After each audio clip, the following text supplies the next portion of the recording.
Hi all, welcome to my channel. Kartika మాసం start అయింది ఈరోజు నుంచి. అందరికీ కార్తీక మాసం శుభాకాంక్షలు. ఇప్పుడు నేను చేసే కర్రీ చపాతీలోకి బాగుంటుంది, రైస్లోకి బాగుంటుంది. అయ్యప్ప స్వామి మాలలు వేసుకున్న వాళ్ళకి ఆనియన్స్, వెల్లుల్లిపాయ స్కిప్ చేసి మీరు ఈ కర్రీ వండొచ్చు. అదేంటంటే ఆకాకరకాయ శనగపప్పు కర్రీ. దీనికి కావాల్సిందల్లా కడాయిలో ఆయిల్ వేసుకుని కొంచెం జీరా, వెల్లుల్లిపాయ, కరివేపాకు, పచ్చిమిర్చి ఆయిల్లో ఫ్రై చేసుకుంటాం వల్ల ఏమవుతుందంటే కర్రీకి టేస్ట్ ఇచ్చి ఫ్లేవర్ ఎన్హాన్స్ చేస్తుంది అనమాట. తర్వాత ఉల్లిపాయలు కూడా మగ్గిన తర్వాత ఆకాకరకాయలు కొంచెం పసుపు, ఉప్పు వేసి మగ్గబెట్టుకోవాలి. బాగా మగ్గిన తర్వాత శనగపప్పు కూడా వేసి ఒక్కసారి అన్నీ కలుపుకుని దీంట్లో నేను మసాలా పొడి అంటూ వాడలేదు.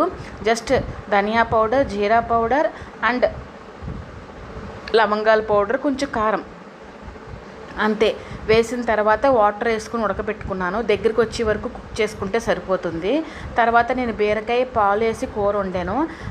పైన తొక్క ఉంటుంది కదా బీరకాయది, రోటి పచ్చడి కింద ఉంటుంది కదా అని తొక్కతోటి టమాటా యాడ్ చేసి పచ్చిమిరపకాయ వేసి రోటి పచ్చడి చేశాను. ఇది ఈరోజు నా స్పెషల్ రెసిపీ. నచ్చితే కనుక లైక్ చేసి సబ్స్క్రైబ్ చేసుకోండి.